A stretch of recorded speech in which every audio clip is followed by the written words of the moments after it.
Hello everyone, welcome to maths unwind by Priyanka. हमारे channel में आपका स्वागत है। कैसे हैं आप सभी? आई होप आपने section A, B, C and D कर लिया होगा। तो आइए आज शुरू करते हैं सेक्शन ई, जिसमें हमारे केस स्टडी बेस्ड क्वेश्चंस हैं। तो देखते हैं सेक्शन ई का फर्स्ट क्वेश्चन। और इस सेट सी का हमारा 36 क्वेश्चन। सो क्या दे रखा है, हमें पहले स्टेटमेंट समझते हैं। Two hoardings are put on two poles of equal heights standing on either side of the road. कि है क्या लगे हुए हमारे दो पोल हैं ये आपके, ठीक है, P Q and R S. इस पे दो होर्डिंग्स लगे हुए हैं जिसपे क्या लिखा हुआ है, keep your city clean, there is a school ahead, let's go slowly. ठीक है, इन दोनों पोल की हाइट क्या दे रखी है आपको, इक्वल गिवन है। ठीक है, find a point between them on the road.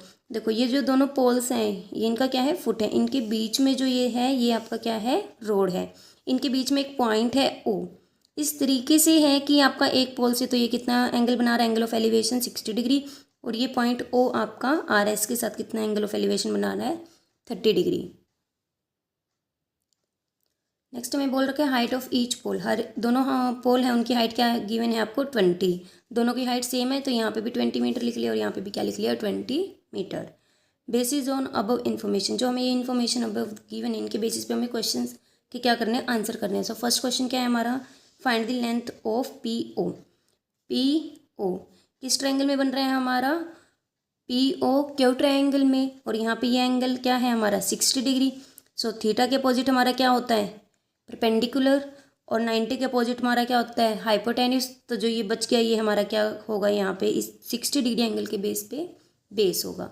ठीक है, ये हमें फाइंड आउट करना है तो हम इसको क्या मान लेंगे, एक्स मान लेंगे। ठीक है, सो हमें ये पता है कि जो टेंजेंट थीटा होता है वो क्या होता है, परपेंडिकुलर बाय बेस। परपेंडिकुलर यहाँ पे क्या है, पी क्यू, और पी ओ हमारा क्या है, बेस है। आइए देखते हैं। देखिए हमने फिगर बना ली है। यहाँ पे पी क्यू और आर एस क्या है हमारी, 20 मीटर है। ये एंगल हमारा 60 डिग्री है, पी ओ क्यू। और आर ओ एस हमारा कितना है, 60 degree. Sorry, R O S हमारा कितना है, 30 डिग्री। हमें लेंथ निकालनी है पी ओ की, तो हम क्या लेट कर लेंगे, एक्स मीटर। देखिए तो यहाँ पे हम क्या लगाएंगे, tangent 60 degree is equals to P Q divide by में पी ओ। वैल्यू पुट करेंगे, टेंजेंट 60 डिग्री की वैल्यू क्या होती है, √3। पी क्यू की वैल्यू कितनी है हमारी, पी क्यू की वैल्यू है 20 डिग्री और पी ओ की वैल्यू क्या है, एक्स। तो यहाँ पे √3, एक्स कहाँ है, डिवाइड में, ट्रांसपोज होकर के क्या हो जाएगा, मल्टीप्लाई में। और नेक्स्ट स्टेप में हम √3 मल्टीप्लीकेशन में है तो कहाँ जाएगा, डिवीज़न में। यूनिट लगाना मत भूलना। सो यहाँ पे हमारी पी ओ की लेंथ निकल गई है। ठीक है, so length of P O is 20 divide by √3 meter. Next हमें लेंथ निकालनी है आर ओ। मैं यहीं पे लिख रही हूँ ताकि आपको फिगर दिख जाए। सो हम लेंथ ऑफ आर ओ क्या लेंगे, वाई मीटर। हम इस लेंथ को क्या मान लेंगे, वाई। ठीक है, सो यहाँ पे क्या बनेगा आपका, टेंजेंट 60 डिग्री, थीटा के अपोजिट परपेंडिकुलर यानी कि आर एस। और ये क्या होगा, 90 के अपोजिट हमारा हाइपोटेन्यूस। तो ये क्या बच जाएगा, बेस। यानी हमें क्या बनेगा हमारा यहाँ पे, tangent 30 degree is equals to R S perpendicular by base क्या है हमारा यहाँ पे, ओ आर। वैल्यू पुट करेंगे 1/√3। टेंजेंट 30 डिग्री की, आर एस की वैल्यू कितनी है, 20। और ओ आर की वैल्यू कितनी है, वाई। ठीक है, क्रॉस मल्टीप्लाई करेंगे, 1 मल्टीप्लाई वाई, 20 मल्टीप्लाई √3। यहाँ पे लिख दो रीज़न, बाय क्रॉस मल्टीप्लाई। ठीक है, so Y is equals to 20 multiply √3, 20 √3 metre. So यहाँ पे हमारी आ गई length of R O is 20 √3 metre. दो पार्ट सॉल्व हो गए हमारे यहाँ पे केस स्टडी बेस्ड क्वेश्चन के। नेक्स्ट हमसे पूछा गया find the width of the road. Road क्या है हमारा, P R. So P O plus में ओ आर, ये क्या बन जाएगा हमारा विड्थ ऑफ रोड, यानी कि X plus Y. P Q क्या है हमारी विड्थ ऑफ रोड, तो पी क्यू किसके इक्वल है हमारा पी ओ प्लस में ओ आर। पी ओ की वैल्यू क्या है हमारी एक्स और ओ आर की वैल्यू क्या है वाई। वैल्यू पुट करेंगे जो अभी हमने फर्स्ट और सेकंड पार्ट में निकाली है। एक्स की वैल्यू 20 डिवाइड बाई √3 प्लस 20√3, ठीक है। यहाँ से क्या ले लो 20 कॉमन ले लो, 1/√3 प्लस √3, ठीक है। अब हम क्या लेंगे एलसीएम लेंगे। सो 20 √3 क्या आ गया हमारा एलसीएम, √3 को √3 से कैंसिल करेंगे 1 1 1 जार 1 प्लस 1 से करेंगे √3 इंटू √3, √9 भी लिख सकते हो, √3 का स्क्वायर भी लिख सकते हैं आप। स्क्वायर से स्क्वायर रूट क्या हो गया कैंसिल, तो क्या रह गया 21 + 3 बाय √3, यानी कि 20 × 4 बाय √3, तो ये क्या हो गया 24 जार 80 डिवाइड बाई √3 मीटर। √3 हम नीचे नहीं छोड़ेंगे तो हम इसको क्या करेंगे रैशनलाइज करेंगे, और रैशनलाइज करने के लिए √3 से ऊपर नीचे क्या कर देंगे मल्टीप्लाई कर देंगे, तो क्या आ जाएगा हमारा t√3 और नीचे क्या बन जाएगा √3 का स्क्वायर। देखो दो बार आया हुआ है सेम नंबर मल्टीप्लिकेशन में, स्क्वायर से स्क्वायर रूट कैंसिल, तो क्या आंसर आ गया फाइनल हमारा 80 डिवाइड बाई 3 √3, ठीक है। So width of road is 80 divide by 3 √3 metre.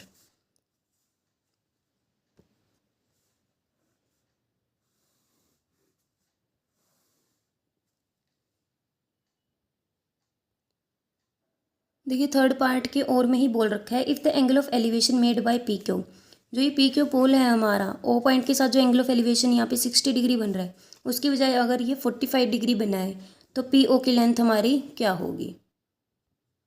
देखिए हमने ये फिगर छोटी बना ली है यहाँ पे, हमें जो रिक्वायरमेंट है उसके अकॉर्डिंग, ठीक है। सो यहाँ पे थीटा के अपोजिट परपेंडिकुलर, तो हम क्या लगाएंगे tangent 45 degree is equals to P Q divide by में पी ओ, ठीक है। तो टेंजेंट 45 की वैल्यू क्या होती है 1, पी क्यू की value 20 divide by P O, 1 × P O transpose हो जाएगा P O is equals to 20। So P O की वैल्यू कितनी आ गई 20 मीटर, यानी कि जब हमारा पी क्यू ओ पॉइंट के साथ एंगल ऑफ एलिवेशन 45 डिग्री बनाएगा, सो पी क्यू और पी ओ की वैल्यू हमारी क्या आएगी सेम आएगी, दैट इज़ 20 मीटर। और यहाँ पे हमारे first case based question complete हो गया है। आई होप आपको ये समझ आ गया होगा। आइए बढ़ते हैं आगे। देखिए क्या बोल रखा है हमें, 37th क्वेश्चन है हमारा next. A manufacturer of TV set produced 600 sets in third year, कि तीसरे साल में जो टीवी मैन्युफैक्चर हो रहे हैं बन रहे हैं वो कितने बन रहे हैं, उसका उत्पादन कितना है 600 सेट बन रहे हैं, and 700 sets in 7th year, और 700 टीवी हमारे प्रोड्यूस हो रहे हैं बन रहे हैं मैन्युफैक्चर हो रहे हैं कौन से 7th ईयर में, ठीक है। और यहाँ पे ये भी दे रखा है assume that production increase uniformly bye fixed number every year, कि हमारी फिक्स नंबर से ही हर साल क्या बढ़ रही है उत्पादन बढ़ रहा है, मैन्युफैक्चरिंग बढ़ रही है। सो हमें ये निकालना है फर्स्ट ईयर में प्रोडक्शन कितनी है, 10th में कितनी है, 7 ईयर्स में प्रोडक्शन कितनी हुई है, जो थर्ड पार्ट है the total production in first 7 years, कि टोटल 7 ईयर्स की मिलाकर के कितनी प्रोडक्शन हुई है। और इसी के और में है आपका टोटल प्रोडक्शन इन 10 ईयर, 10 ईयर में प्रोडक्शन कितनी हुई है। यहाँ पे एक चीज़ का डिफरेंस रखना, देखो production in 10th year and production in 10 year में बहुत फ़र्क है। यहाँ पे 10th लगा हुआ है, इसका मतलब जैसे हम क्या लेंगे A1 A2 A3, ये हम एपी सीरीज़ की क्या लेते हैं टर्म्स लेते हैं। सो यहाँ पे ये क्या है A10 कि 10th ईयर 10th टर्म, ठीक है। अगर हम फर्स्ट ईयर को A1 से रिप्रेजेंट करेंगे, सो 10th ईयर को किससे रिप्रेजेंट करेंगे A10 से। और ये क्या है टोटल प्रोडक्शन इन 10 ईयर्स, कि 10 साल के अंदर, मतलब 1 से लेके 10 साल तक कितना उत्पादन हुआ है। तो इसका मतलब यहाँ पे हमें क्या निकालना है S10। इसके अंदर देखो प्रोडक्शन इन फर्स्ट 7 ईयर्स, मतलब S7 निकालना है। आई होप आपको स्टेटमेंट समझ में आ गई होगी। सो देखिए स्टेटमेंट में हम सबसे पहले लेट कर लिया हमने A1 A2 A3 and so on A10 be the production of TV in first second third and so on 10th year respectively कि फर्स्ट ईयर में प्रोडक्शन कितना हुआ है A1, सेकंड में A2 एंड 10th में A10। ठीक है। D क्या है हमारा, production increase every year. Uniformly का इंक्रीज का मतलब क्या है कि हर बार सेम नंबर से इंक्रीज हो रहा है। मान लो हर साल 20-20 टीवी की प्रोडक्शन इंक्रीज हो रही है। ठीक है, सो वो क्या होता है हमारा कॉमन डिफरेंस, इसको हम बोलते हैं डी। ठीक है, गिवन के अकॉर्डिंग हमें क्या बोल रखा है कि थर्ड ईयर में कितने टीवी बने हैं 600। मतलब क्या गिवन है आपको A3 और A7। सेवन्थ ईयर में हमारी प्रोडक्शन कितनी है 700। ठीक है, सो हमें पता है वी नो एन क्या होता है हमारा nth टर्म बोलते हैं जिसको हम A+n-1 इंटू में डी। ठीक है, सो यहाँ से A3 की वैल्यू निकालेंगे तो क्या आ जाएगा A प्लस यहाँ पे हमारी जो फर्स्ट टर्म है वो हमारी क्या है A1, तो A वो भी हमारी फर्स्ट टर्म ही होती है। यहाँ पे रिप्रेजेंटेशन आप A1 से भी दे सकते हैं। ठीक है, सो यहाँ पे आप चाहे तो A1 लिख लीजिए। ठीक है, सो n-1, n की वैल्यू कितनी है 3 इंटू में डी। सो A3 की वैल्यू क्या आ गई A1 प्लस 2D। ठीक है, सो यहाँ से हम क्या कह देंगे A1 plus 2D is equals to A3 की वैल्यू पुट कर देंगे 600। ये इक्वेशन नंबर 1। ठीक है, similarly A7 is equals to A1 plus 7-1 into में D। तो ये हमारी क्या बन जाएगी यहाँ पे A1 plus 6D is equals to 700। इसको हम इक्वेशन नंबर 2 बोल लेंगे। ठीक है, अब हम इन दोनों इक्वेशंस को क्या करेंगे सब्ट्रैक्ट, क्योंकि A1 कोफिशिएंट सेम है हमारे, तो हम इसको डायरेक्ट एलिमिनेशन मेथड से सॉल्व कर सकते हैं। तो यहाँ पे लिखेंगे सब्ट्रैक्ट इक्वेशन 1 फ्रॉम 2। ठीक है, सो 2 फ्रॉम के बाद वाली 2 है तो इसको ऊपर लिखेंगे।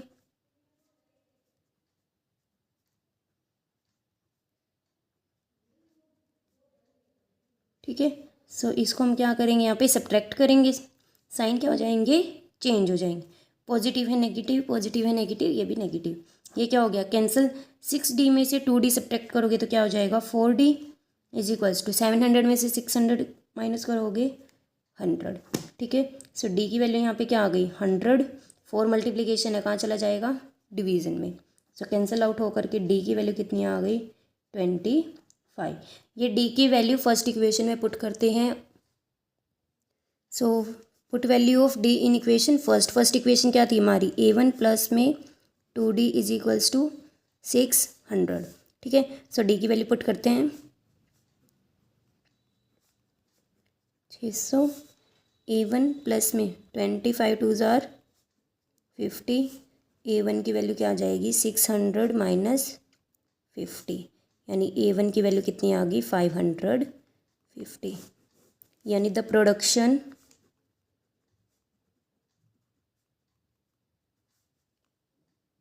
इन the first year is equals to 550।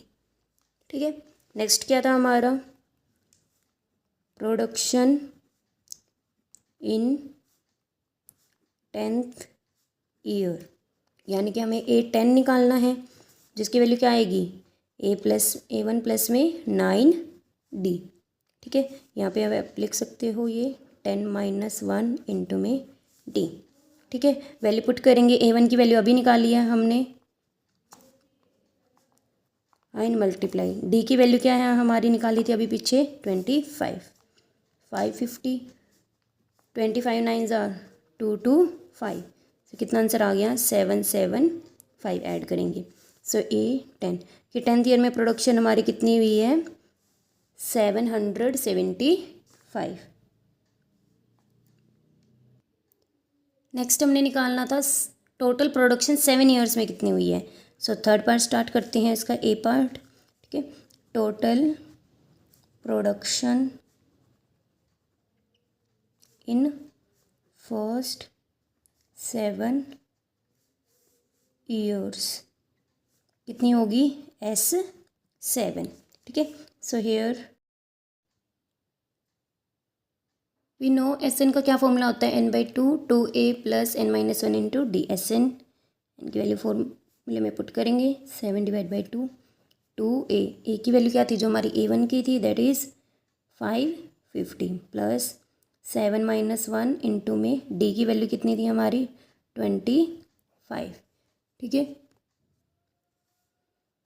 सो 7/2 ये कितना आ जाएगा 1100 प्लस में 6 मल्टीप्लाई 25, सो 7/2 1100 प्लस में 26 5 6 जार 150, सो 7/2 मल्टीप्लाई कैंसिल करो 625 आ गया। तो S7 हमारा कितना आ गया 43। 25 7 जार 175, 1 कैरी 6 7 जार 42 प्लस 1 3। सो 7 साल में हमारे प्रोडक्शन कितना हुआ टीवी का 4375। इसी की ओर में बी पार्ट क्या था हमारा 10 ईयर्स में निकालनी मैंने प्रोडक्शन, सिमिलरली निकाल लेंगे the total production in 10 years is equals to S10, here n is equals to 10। ठीक है, सो वैल्यू पुट करेंगे यहाँ पे, एस एन का फॉर्मूला दोबारा लिखेंगे, S10 10 डिवाइड बाई में 2 ए की वैल्यू कितनी थी 550 प्लस 10-1 तो 25, तो ये कट करके क्या आ गया 5 1100 प्लस में 9 मल्टीप्लाई 25, सो 5 मल्टीप्लाई 1100 प्लस में 25 9 जार 225, सो 5 मल्टीप्लाई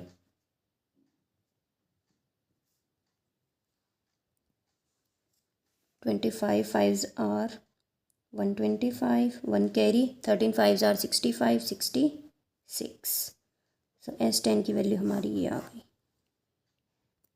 तो देखिए हमने ये निकालना था प्रोडक्शन इन फर्स्ट ईयर, वो हमारी कितनी आई 550। 10th ईयर में प्रोडक्शन हमारी कितनी आई 775। ठीक है, S7 की वैल्यू हमारी देखिए क्या कितनी आई है 4375, और S10 हमारा कितना निकल गया 6625। और यहाँ पे हमारा सेकंड स्टडी बेस्ड क्वेश्चन भी आपका क्या होता है कंप्लीट। नेक्स्ट क्वेश्चन है हमारा सेट सी का लास्ट क्वेश्चन है, और केस स्टडी बेस्ड क्वेश्चन का भी लास्ट थर्ड क्वेश्चन है। देखिए क्या गिवन है इसमें, RWA रेजिडेंट वेलफेयर एसोसिएशन है जो कि पोल्स लगा रही है, इलेक्ट्रिक पोल्स ABC, ताकि जो पार्क है उसमें डार्कनेस ना रहे। ठीक है, सो यहाँ पे 3 पोल तो इन्होंने लगा दिए, लेकिन अभी भी कुछ पार्ट ऐसा है, there are some part of park that is still in dark, कि अभी भी वहाँ पे क्या है अंधेरा है। सो RWA ने क्या डिसाइड किया कि हम एक और पोल लगाएंगे D पार्क के अंदर। ठीक है, तो हमें क्वेश्चंस आपको यहाँ पे फाइंड आउट करने हैं। फर्स्ट क्वेश्चन क्या पता करना है हमने, पोजीशन ऑफ द पोल सी पोल की पोजीशन देखो यहाँ पे रो में भी आपको एक्स एक्सिस पे भी कितने गिवन है 10 पॉइंट्स तक गिवन है, और वाई एक्सिस पे भी 10 पॉइंट्स तक गिवन है। ठीक है, सो सी पॉइंट आपका एक्स एक्सिस पे तो कितने पे है 7 पे, तो सी आपका क्या है एक्स एक्सिस पे 7 पे है, और वाई एक्सिस पे कितने पे है 4 पे। सो सबसे पहले हम कोऑर्डिनेट्स लिखते हैं, एक्स कोमा वाई लिखते हैं, तो यहाँ पे 7,4। सो सी के कोऑर्डिनेट्स क्या आ गए हमारे 7,4, ये हमारी क्या आ गई पोजीशन ऑफ पोल सी। सो यहाँ पे लिख दोगे 7,4।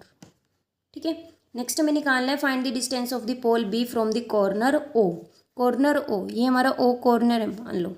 ठीक है, सो ये कितना ओरिजिन पे है 0 0। ठीक है, बी पॉइंट, सबसे पहले हम कोऑर्डिनेट्स निकाल लेते हैं सभी के।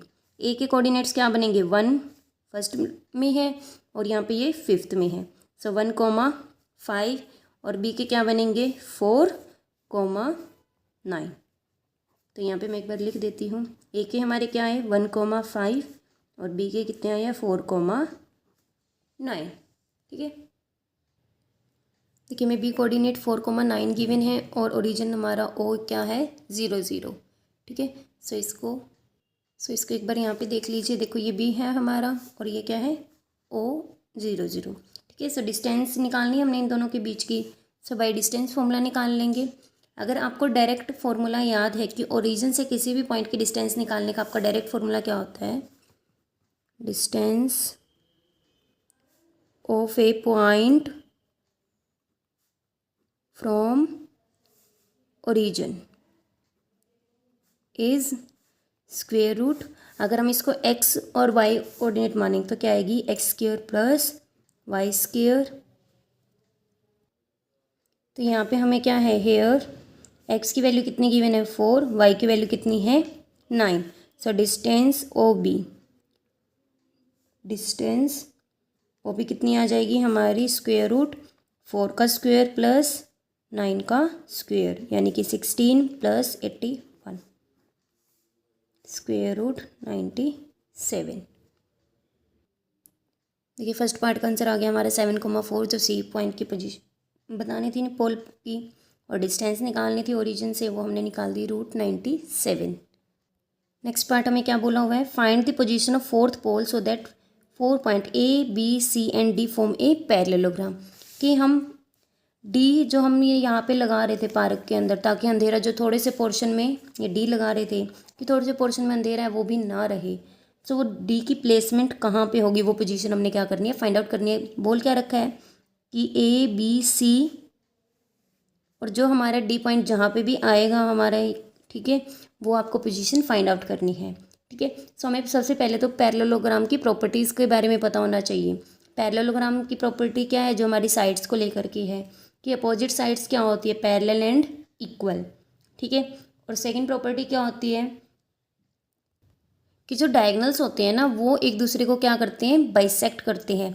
सो यहाँ पे कौन सी प्रॉपर्टी यूज़ करेंगे हम, डायगोनल बाइसेक्ट ईच अदर। देखिए एक बार मैं ना point A B C D एक बार ऑर्डर में लिख रही हूँ, ए बी सी और ये डी। ठीक है, ए पॉइंट के कोऑर्डिनेट्स हमारे 1,5 थे, बी के कोऑर्डिनेट्स हमारे क्या थे 4,9, सी के हमारे 7,4 थे। सो डी के हम लेट कर लेंगे x, y। ठीक है, इन सभी को ज्वाइन कर दो।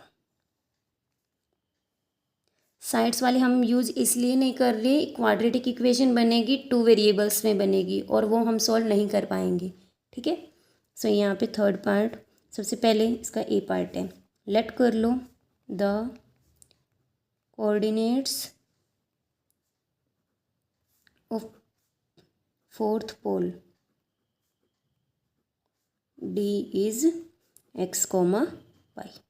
ठीक है, सो डायगोनल क्या बनेंगे इसका, A C and B D. मान लो ये एक दूसरे को किस पॉइंट पे कट करते हैं, पॉइंट पी पे कट करते हैं। ठीक है, so let diagonal A C and B D bisect each other at point P. ठीक है, अब इस पी पॉइंट के हम कोऑर्डिनेट्स निकालेंगे। देखो आप ए सी से निकालोगे, इसके जो कोऑर्डिनेट्स आएंगे वही कोऑर्डिनेट्स आपके इसके लिए यूज़ होंगे। तो हम यहाँ से क्या कह सकते हैं, देखो बाइसेक्ट कर रहे हैं, इसका मतलब क्या है, ये वाली साइड हमारी ए पी सी पी के इक्वल होगी और डी पी हमारी किसके इक्वल होगी, बी पी के इक्वल होगी। ठीक है, सो यहाँ पे पी बी डी के किसका काम कर रहा है, मिड पॉइंट का काम कर रहा है। सेम तरीके से ए पी ए सी का मिड पॉइंट भी क्या है, पी है। सो हम यहाँ पे क्या यूज़ करेंगे, मिड पॉइंट यूज़ करेंगे। ठीक है, सो यहाँ पे क्या लिख सकते हो आप, mid point of A C is equals to mid point of B D. Reason समझ में आ गया कि इन दोनों के मिड पॉइंट्स क्या है। देखो मिड पॉइंट ऑफ ए सी क्या है हमारा, पी, और मिड पॉइंट बी डी का भी क्या है, पी। सो दोनों पार्ट से ही हमारे पी के कोऑर्डिनेट्स निकलेंगे और यहाँ से हम इजीली कंपेयर करके क्या निकाल सकते हैं, डी के कोऑर्डिनेट्स निकाल सकते हैं। देखते कैसे करते हैं। मिड पॉइंट का फॉर्मूला क्या होता है, x1 plus x2 divide by 2, y1 plus y2 by 2। ये क्या होता है हमारा मिड पॉइंट। अगर हमें किसी का मिड पॉइंट निकालना है, ठीक है, मिड पॉइंट ऑफ मान लो यहाँ पे मैं क्या नाम दूँ, एम एन नाम दे देती हूँ। ठीक है, किसी का भी मिड पॉइंट निकालना हो, जहाँ पे एम के कोऑर्डिनेट्स क्या हैं हमारे x1 कोमा y1 और एन के कोऑर्डिनेट्स क्या हैं हमारे x2 कोमा y2। सो यहाँ पे जो बीच में मिड पॉइंट बनेगा उसके कोऑर्डिनेट क्या आएंगे x1 प्लस x2/2 और y1 प्लस y2/2। ठीक है, सो इस चीज़ का हमने यूज़ करना है। ये मैंने सिर्फ आपको समझाने के लिए किया है। आपको एक बार मैं यहाँ से दोबारा लिख के दिखा देती हूँ। ठीक है, so mid point of AC is equals to mid point of BD। ठीक है, तो वैल्यू पुट करते हैं। ये मैंने एक बार कोऑर्डिनेट्स यहाँ पे लिख लिए हैं।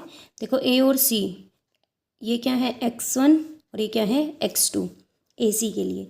सो यहाँ से क्या आ जाएगा 1 + 7 / 2 कोमा y1 + y2 5 + 4 / 2। अब BD का निकालेंगे। BD के लिए x1 x2 क्या है 4 + x2 क्या है x / 2 comma 9 + y / 2। So left hand side solve करेंगे 8 / 2 9 / 2 is equals to 4 + x / 2 9 + y / 2। So यहाँ से क्या आ गया हमारा 4 comma 9/2 is equals to 4 + x / 2 comma 9 + y / 2। अब हम कंपेयर करेंगे, x कोऑर्डिनेट को x से कंपेयर करेंगे और y वाले को y वाले से करेंगे। सो हम यहाँ पे क्या लिख देंगे ऑन कंपेयरिंग बोथ साइड्स। देखो 4 इज इक्वल्स टू 4 + x/2 और यहाँ पे क्या आ जाएगा 9/2 इज इक्वल्स टू 9 + y / 2। ठीक है, तो यहाँ पे हमारा क्या होगा 4 × 2 is equals to 4 + x 8 is equals to 4 + x 8 is equals to 8 - 4 is equals to x। तो x की वैल्यू क्या आ गई 4। सिमिलरली y की वैल्यू निकालेंगे 9/2। 2 मल्टीप्लिकेशन में कहाँ चला जाएगा, डिवाइड में है मल्टीप्लाई में चला जाएगा, कैंसिल हो गया। 9 is equals to 9 + y। So 9 transpose होकर के negative, so 0 is equals to 5। तो y की वैल्यू क्या आ गई हमारी 0। सो यहाँ पे फोर्थ पोल जो D है उसके कोऑर्डिनेट क्या आ गए हमारे 4, 0। D position in the park. जो हमारा फोर्थ पोल है D उसकी पोजीशन पार्क के अंदर कितनी है 4, 0। मतलब कहाँ पे बनेगी आपकी, यहाँ पे बनेगी। देखो 4, 0 आपका यहाँ पे बनेगा। सो ये आपका D पॉइंट होगा 4, 0। जैसे कि हमारा ABCD हमारा क्या बनेगा एक पैरेललोग्राम बनेगा। ठीक है, आई होप आपको ये समझ में आ गया होगा। बढ़ते हैं नेक्स्ट, लास्ट पार्ट है find the distance between pole A and C। A और C ये हमारे 2 पॉइंट्स गिवन है, इनके बीच की हमें क्या निकालनी है डिस्टेंस निकालनी है। सो बाय डिस्टेंस फॉर्मूला हम इनकी डिस्टेंस निकालते हैं। Distance between A and C is equals to AC। तो AC का फॉर्मूला लगा दो यहाँ पे √x2 - x1 का स्क्वायर प्लस y2 - y1 का स्क्वायर। हमारा डिस्टेंस फॉर्मूला होता है। हेयर x2 की वैल्यू क्या है हमारी, x2 की वैल्यू है 7, x1 की वैल्यू है 1, y1 की वैल्यू है 5 और y2 की वैल्यू क्या है 4 है। सो पुट करते हैं AC इज इक्वल्स टू √7 - 1 का स्क्वायर प्लस y2 - y1 का स्क्वायर। 7 में से 1 गया 6 का स्क्वायर प्लस 4 - 5 -1 हो जाएगा। सो 36 प्लस नेगेटिव का स्क्वायर पॉजिटिव होता है। ठीक है, सो पॉजिटिव 37। सो AC की वैल्यू क्या आ गई हमारी √37। ठीक है, सो यहाँ पे हमारा क्वेश्चन पेपर कंप्लीट होता है। Set C code number 1103। I hope आपको सब कुछ समझ में आ गया होगा, लेकिन आपको फिर भी कोई डाउट है तो आप मुझसे कमेंट सेक्शन में पूछ सकते हैं। Bye bye and thanks for watching. Like, comment, share and do subscribe the channel.